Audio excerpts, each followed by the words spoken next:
జగద్గిరిగుట్ట శ్రీ మార్కండేయ స్వామి దేవాలయానికి స్వాములు, పీఠాధిపతుల సందర్శన. జగద్గిరిగుట్ట, ఆగస్టు 18, 2026. జగద్గిరిగుట్టలోని ప్రసిద్ధ శ్రీ మార్కండేయ స్వామి దేవాలయంకు ఈరోజు పలువురు స్వాములు, పీఠాధిపతులు మరియు సనాతన ధర్మకర్తలు విచ్చేశారు. ఆలయ పరిసరాలను పరిశీలించిన అనంతరం దేవాలయ అభివృద్ధి, ధార్మిక కార్యక్రమాల నిర్వహణ, భక్తులకు మెరుగైన సౌకర్యాలు కల్పించడం తదితర అంశాలపై ఆలయ కమిటీకి పలు సూచనలు, ఆదేశాలు ఇచ్చారు.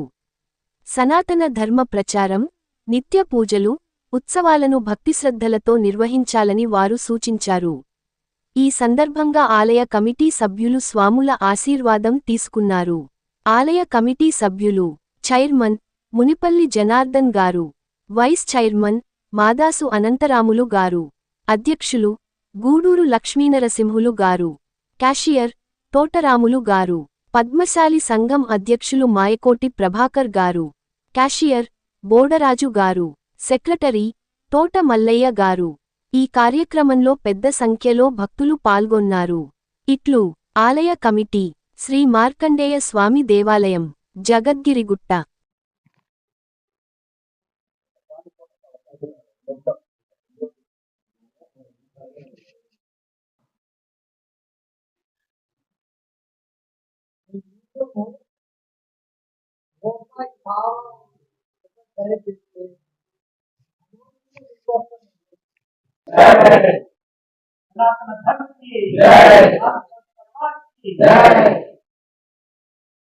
జగద్గిరిగుట్ట మన పద్మశాలి సంఘం వారు మార్కండేయ స్వామి ఆలయానికి మమ్మల్ని ఆహ్వానించడము, మరి ఇక్కడ జరుగుతున్నటువంటి కేదారేశ్వర స్వామి ఆలయ ప్రారంభోత్సవానికి శంకుస్థాపనకి రావడము, ఆ సందర్భంలో భాగంగా ఆత్మీయులంతా కలుసుకోవడం, మా మౌనస్వామి గారు, మా స్వామీజీలు, మరి అందరూ కూడా మా శిష్య బృందము అందరూ కూడా రావడము, మరి వేద పాఠశాల విద్యార్థులు, అదేవిధంగా మన సనాతన ధర్మానికి సంబంధించినటువంటి భక్తులు, మరి ఈ యొక్క జాండ సంఘం సంబంధించిన పెద్దలు, కమిటీ పెద్దలు వాళ్ళందరూ కూడా రావడం చాలా సంతోషం.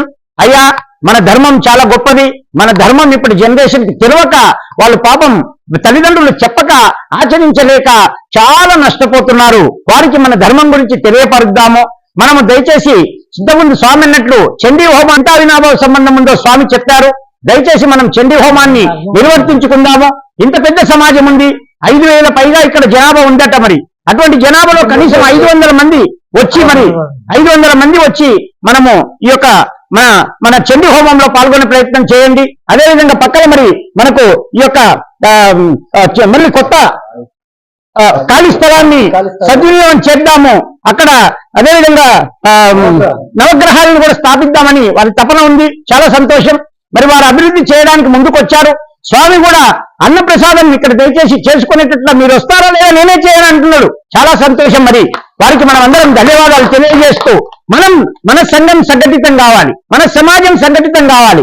మనం దయచేసి బాధ్యతల నుంచి పారిపోతే ఎక్కడైతే ధర్మం ఉండదో అధర్మం చోటు చేసుకుంటుంది. అధర్మవాదులు దుర్మార్గం చేస్తున్నారు, దేశం అంతా కూడా భ్రష్టు పడుతుంది. మనం అసలు దేశంలో ఉన్నామా లేదనేది నాకు దయచేసి చాలా కోపం వస్తుంది, చాలా బాధ కలుగుతుంది. మరి మనము ఇంత భూములు ఉన్నాయి, ఎవడో ఎక్కడి నుంచి వచ్చినటువంటి వాడు ఎక్కడో బంగ్లాదేశ్ నుంచి ఎక్కడో పాకిస్తాన్ నుంచి వచ్చి మన భారతదేశం లోపల చట్ట వ్యతిరేక కార్యక్రమాలు, మరి ఇవన్నీ జాతి వ్యతిరేక కార్యక్రమాలు చేస్తున్నారు. ఎవరో ఏదో నాయకులు బాగు చేస్తారని మనం చేతులు ముట్టుకొని కూర్చుంటే మన సమాజం దయచేసి ప్రజల యొక్క బాధ్యత చాలా ఉంది. ప్రజలు చైతన్యవంతులు అవుతే దయచేసి మనకు మనమే మంచి చేసుకుంటాము. యద్భావం తద్భవతి, భగవంతుడు కూడా నువ్వు మంచి చేసుకుంటే నీకు మంచి వర్తిస్తానే అని చెప్పి మరి చూడండి, చక్కగా ఈ యొక్క ఆశీర్వాద తత్వం ఉంటుంది. ఈ ఆశీర్వాద తత్వాన్ని మనం దయచేసి భగవంతుడిని పుణ్యం చేసుకుంటే పుణ్యము, పాపం చేసుకుంటే పాపం అని అంటున్నాడు. దయచేసి కనుక ఆత్మీయ బంధువులారా మనం పుణ్యాన్ని చేసుకుందాము, పరిపూర్ణ జ్ఞానాన్ని పొందుదాము, గురువులను ఆశ్రయిద్దాము. శ్రావణ మాసం లోపల చక్కని ఈరోజు శ్రవణమైనటువంటి జ్ఞానాన్ని మీకు వినిపించే ప్రయత్నం చేసి ఆ శివపరమాత్మని మమ్మల్ని ఆహ్వానించారు. బలో మార్కండేయ మహారాజ్కి నమస్కారం. ధన్యవాదాచార్యులు, జాతీయ సాధు సంత మండలి వ్యవస్థాపక అధ్యక్షులుగా శ్రీ జ్ఞానపీఠం తరఫున, అదేవిధంగా ధర్మాచార్య పరిషత్తు ఈరోజు కళాకారులకు కూడా తెలంగాణ కళాకారులందరినీ ఏకం చేయాలి. భారత భాగవత రామాయణాలు చెప్పే కళాకారులకు కూడా మరి వెబ్సైట్ ఓపెన్ చేయించాము. వాళ్ళందరూ కూడా గుర్తింపు కార్డులు ఇస్తే ప్రభుత్వం నుంచి చాలా లాభాలు ఉంటాయి. మీరందరూ మన యొక్క సమాజం తరఫున కళాకారులు ఉంటే కూడా వారికి దయచేసి వెంటనే అప్లికేషన్ అప్లై చేపిద్దాము. ధన్యవాదాలు, నమస్కారం. ఓం నమో నారాయణ ప్రహ్లాదుకి నేర్చి ప్రహ్లాద్ ఆ నామస్మరణ వల్ల ప్రహ్లాదుడికి ఎంత శక్తి వచ్చి ఎన్ని అక్కొచ్చారుని జయించాడో మన భారతదేశం చరిత్ర. అలాగే మార్కండేయుడు ఓం నమశివాయ నామాన్ని చదివి ఆయన కూడా 16 ఏళ్ల ఆవర్గాయన్ని చిరంజీవిగా ఎంతవరకు జీవించే ఉన్నాడు. అటువంటిది నేను సపోర్ట్ చేసి సంపాదించింది నిత్యదైవ నామస్మరణ. ఆ నిత్యదైవ నామస్మరణ భగవంతుడు నాకు ఇచ్చాడు. నేను అవన్నీ గుర్తు చేశాను భగవంతుడికి. పూర్వం ఈ విధంగా ముందు చెప్పిన విధంగా నారద మహాముని నమో నారాయణ మంత్రం నేర్పాడు, నమస్కారాన్ని మార్కండేయుని నేర్పాడు, వాల్మీకి కూడా రామాన్ని నేర్పాడు. ఇప్పుడు భావానికి అతీతంగా కీర్తన చేస్తున్నారు. ఏది ఈ కలియుగంలో ప్రాముఖ్యం ఇస్తుంది అని నేను భగవంతుని కోరి తపస్సు చేశాను. ఆ చేసిన తపస్సుకి భగవంతుడు లీలాకారంగా నాలో వచ్చి ఆ వాక్యాన్ని ప్రసరింపజేసి ఆ వాక్యాన్ని గుర్తుపెట్టుకొని ప్రింట్కిచ్చి దాన్ని పండితులు పామాలకి పరిచయం చేయించి ఆ పరీక్షలను అది నెగ్గి కాబట్టి ప్రజలకు పంచుతున్నాను. ప్రజలు బాగుపడమంటాను. జై గురుదేవదత్త, జై శ్రీరామ్, హర హర మహాదేవ్ की जय। ओम त्र्यंबकं यजामहे सुगंधिं पुष्टिवर्धनम् ఊర్వారుకమే బంధనాత్ మృత్యోర్ముక్షీయమామృతాత్. ఈ మంత్రాన్ని భక్త మార్కండేయ మహర్షి ఎన్నో ఏళ్ళు తపస్సు చేసి తన యొక్క ఆయులకే ముగించాల్సిన ఆయుర్దాయాన్ని ఆ యొక్క ఈశ్వరుని యొక్క కృపతో అనుగ్రహంతో ఇప్పటికీ చిరంజీవిగా ఉండిపోయారు. అలాంటి మంత్రాన్ని మనకు అందించిన వారు మన యొక్క భక్త మార్కండేయుల వారు. అలాగే వారు ఇంకొకటి మనకు అందించినారు. ఈ మానవాళికి ఎన్నో కష్టాలలో ఉన్న జనులు వాళ్ళు బాగుపడడానికి, కష్ట నష్టాల నుండి ఉద్ధరింపబడడానికి, శత్రువుల నుండి రక్షణ పొందడానికి చండీ పారాయణము అనేది భక్త మార్కండేయుల వారు రచించి మన మానవాళికి ఇచ్చినారు. భక్త మార్కండేయులు పద్మశాలయులకి ఆ యొక్క కుల బంధువులకి మూల పురుషుడు. ఆ యొక్క మూల పురుషుడైనటువంటి భక్త మార్కండేయునికి ఆయా గ్రామాలలో వారి పేరు మీద దేవాలయాలు కట్టి వారికి పూజలు చేయడం జరుగుతుంది. ఈ యొక్క పద్మశాలయుల యొక్క బంధువులకు తెలియని విషయం కాదు ఇది. కానీ స్వామీజీలుగా మా యొక్క కర్తవ్యం ఈ ప్రపంచానికి జ్ఞానాన్ని ప్రసాదించాలి, వారి యొక్క కర్తవ్యాన్ని మేము తెలియపరచాలి. కాబట్టి హిందూ సనాతన ధర్మంలో ఉన్నటువంటి చండీ హోమాన్ని ఈ యొక్క జగద్గిరి గుట్టలో ఉన్నటువంటి భక్త మార్కండేయ స్వామి యొక్క దేవాలయంలో ప్రతి పౌర్ణమి రోజు మీరు చేస్తే బాగుంటుందని ఒక సూచన పరంగా తెలపడంతోనే ఇక్కడ ఉన్న కమిటీ పెద్దలు చాలా సంతోషించి, అయ్యా మేము తప్పనిసరిగా ఈ యొక్క శ్రావణమాసం నుండే మీరు చెప్పినట్టుగా భక్త మార్కండేయుల స్వామివారు మాకు అందించినటువంటి ఈ యొక్క చండీ హోమాన్ని మేము ఇక్కడ చేస్తాము. అలాగే ఈ శ్రావణమాసం శ్రావణ పౌర్ణిమ ఇక్కడ జంజాల పౌర్ణిమ అని అంటారు. పద్మశాయులకి యజ్ఞోపేతం ఉంటుంది.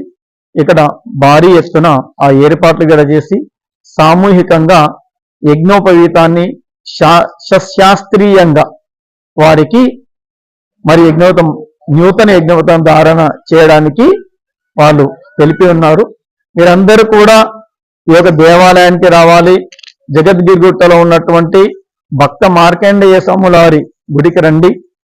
మీరు ఇక్కడ రావడం వల్ల ఈ గుడి మీ యొక్క రాక గురించి ఎదురుస్తుందని మేము చెప్పడం జరుగుతుంది. అలాగే ఇప్పుడు మా గురుగారు చెప్పినట్టు ఇక్కడ దేవాలయంలో నవగ్రహాల మంటపం ఏర్పాటు చేయడము, ఇంకా ఇత్యాది కొన్ని డెవలప్మెంట్ కార్యక్రమాలుగా వీళ్ళు సంకల్పించి ఉన్నారు. నాకు తెలిసిన కాడికి జగద్గిరిగుట్టలో ఎంతో మంది భక్తులు ఉన్నారు. వాళ్ళందరికీ కూడా పొంగు బంగారమై నిలిచే దేవుడు శ్రీ భక్త మార్కండేయ స్వామివారు పిలిచిన అంతనే పలికే దైవం. హరహర మహాదేవ్, శంభో జయ గురు. రోజు మనకు అత్యంత శుభదినమని నేను భావిస్తున్నాను. గత వారము 15 రోజుల నుంచి కూడా మేము సంకల్పం చేశాము. ఇంత పెద్ద గుడి లోపల నవగ్రహ మంటపం కూడా ఉండాలని చెప్పేసి భక్తులు కూడా చాలా మంది కోరకడం జరిగింది. దానికి మా వైస్ చైర్మన్ గారు, మా చైర్మన్ గారు ముందుకొచ్చారు. అందులో భాగంగానే గౌరవనీయులు, పూజ్యులు, పెద్దలు సనాతన ధర్మాన్ని దేశవ్యాప్తంగా తిరుగుతూ వ్యాపింపజేసేటువంటి మహాన్ పురుషులు మా గుడికి తీసుకురావడం మేము ఎంతో గర్వకారణంగా నేను భావిస్తున్నాను. వారు నా మనసులో మాట ఏంటంటే, సాధు సంతుల యొక్క పాద దర్శనం, పాద ధూళి పడితే ఎటువంటి పదార్థమైన పవిత్రంగా భావించబడుతుందని చెప్పేసి నేను ప్రగాఢంగా నమ్ముతున్నాను. అదే కోవలో వారిని మేము ఆహ్వానించడం జరిగింది. మా ఆహ్వానం మేరకు వాళ్ళు రావడం జరిగింది. వారికి మాకు ఇతోతిగా మా యొక్క మార్కండేయ దేవాలయము పద్మశాలి సంఘం తరఫున దేవాలయ పరిసర ప్రాంతాలను వారు చక్కగా సునిశ్చితంగా పరిశీలన చేసి ఈరోజు వర్ణదేవుడు రావడం వల్ల కొంచెం మేము అనుకున్న కార్యము సఫలం అయినప్పటికీ మళ్ళీ మేము ఒకరోజు వస్తాము. ఈ నవగ్రహ మంటపానికి శంకుస్థాపన కూడా చేస్తాము. మీరందరూ కూడా ఇదే ఐక్యమత్యంతో ఉంటూ మన సనాతన ధర్మాన్ని ముందుకు తీసుకెళ్లాల్సిందిగా వారు మమ్మల్ని ఆజ్ఞాపించారు. అంతేకాకుండా ప్రతి సోమవారం, ప్రతి నెలకు కనీసం నెలకోసారైనా చండీ హోమం చేయించి మీరు పునీతులు కండి అని చెప్పేసి మాకు సాధు సంతులు, మాకు మునిస్వామి గారు కూడా ఆదేశం ఇవ్వడం జరిగింది. దీన్ని మేము దృష్టిలో పెట్టుకొని ఎంత వీలైతే అంత తొందరగా మేము ఈ మహాచండీ యాగాన్ని కూడా అందరి సమక్షంలో, అందరికీ సంక్షేమం గురించి, అందరి సుఖ సంతోషం కోవడం గురించే చేయడం జరుగుతుంది. కాబట్టి నేను తొందరగానే ఈ యొక్క కమిటీ మేమందరం కూడా పూనుకోవడం జరిగింది. వాళ్ళు ఇచ్చినటువంటి ఆదేశాలను తప్పకుండా వహిస్తామని చెప్పేసి మనస్ఫూర్తిగా మళ్ళొకసారి సభాముఖంగా, పత్రికాముఖంగా మేము తెలియజేస్తూ, జై మార్కండే మహారాజుకి, జై సనాతన ధర్మానికి, జై సాధు సంత్ మహారాజుకి. కాలం చాలా ప్రమాదకరంగా ఉంది. నా పేరు సాధు మహారాజ్ శ్రీ రఘుత్తమాచార్యులు. జాతీయ సాధు సంతు మండలి మన శ్రీజ్ఞానపీఠం తరఫున ప్రతి సాధు సంతుని కలిసి మన ధర్మం యొక్క విషయాలు విస్తృతపరిచేందుకు ఏదో పీఠం ఉంది, మన ఆశ్రమం ఉంది, అక్కడి వరకు మనం పరిమితం కావద్దు. సాధు సంతులందరూ కూడా కదలవలసిన సమయం ఆసన్నమైనది. చూడండి ఇంతమంది జనాలు ఉన్నారు. ఏ కమిటీ ఆ కమిటీకి ప్రాశస్త్యం ఉంది, ఆ కులానికి ప్రాశస్త్యం ఉంది. ఆ కుల దేవుడైనటువంటి ఒక్కొక్క కులానికి దైవతత్వము, ఋషులు, మునులు, పరంపర, మన గోత్రాలు, ఎంత వైభవం. మరి ఇవన్నీ సెకండ్ జనరేషన్కు మన నెక్స్ట్ జనరేషన్కి పంపించాలి కదా. దానికి సార్థకం చేసినట్ల పాపం ఇప్పటి పిల్లలు తెలియక, అవగాహన లేక వాళ్ళు ఎటేటో పోతున్నారు. వాళ్ళకి తెలియపరుద్దామని కోరుకుంటూ అందరికీ కూడా మరి ఈరోజు జగద్గిరిగుట్ట మార్కండేయ స్వామి ఆలయానికి రావడం మా అదృష్టంగా భావిస్తూ కమిటీ వాళ్ళని కలవడము, కమిటీ వాళ్ళు వివిధ అభివృద్ధి దశల కార్యక్రమాలను కూడా చేస్తామనడము మాకు చాలా సంతోషం. అందరికీ కూడా నమస్కారం. జై గురుదేవ్, జై గురుదేవ్. జగద్గిరిగుట్ట ప్రాంతానికి మన సాధు సంత మహారాజులు మన కేదార్నాథ్ టెంపుల్ శంకుస్థాపనకు ఇచ్చేశారు. ఆ శంకుస్థాపన కార్యక్రమానికి జయప్రదం చేస్తూ మరి ప్రాంతంలో ఉన్నటువంటి లక్ష్మీ వెంకటేశ్వర స్వామి టెంపుల్ పక్కనే ఉన్నటువంటి మార్కండేయ స్వామి టెంపుల్ ను దర్శించి ఇక్కడ ఉన్నటువంటి పూజలు, పునస్కారాలు, ఇక్కడ ఉన్నటువంటి పరిస్థితులన్నీ కూడా పరిశీలించి వారు మాకు అనేక విషయాలు, సూచనలు చేయడం జరిగింది. ఇక్కడ నిత్యాన్నదాన కార్యక్రమం కానీ, ఇక్కడ హోమాలు కానీ, అభిషేకాలు కానీ ఏ రకంగా జరగాలి, ఏ రకంగా నిర్వహించాలి, ఇక్కడ ఉన్నటువంటి మార్కండేయ స్వామి ఏదైతే తపస్సు చేశాడో ఆ తపస్సును ఉన్నటువంటి జ్ఞానోదయానికి ఇక్కడ ఉన్నటువంటి ప్రజలందరూ కూడా, భక్తులందరూ కూడా మీరు పంచాలంటే అనేక పూజలు, పునస్కారాలు పద్ధతిగా పాటించాలని సూచనలు చేశారు. వారిని తప్పకుండా పాటిస్తామని చెప్పి వారికి మాటిస్తూ, ఆ పాటించడంతో పాటు ఇక్కడ ఉన్నటువంటి అభివృద్ధి కార్యక్రమాలను కూడా శరవేగంగా మరి జరుగుతూ ఉన్నాయి. వాటికి వారి సహకారం కూడా కోరడం జరిగింది. వారు తప్పకుండా సహకారము ఇస్తామని చెప్పి చెప్పారు. మా కమిటీ తరఫున, మా గుడి తరఫున వారికి పాదాభివందనలు తెలియజేస్తూ సెలవు తీసుకుంటాం.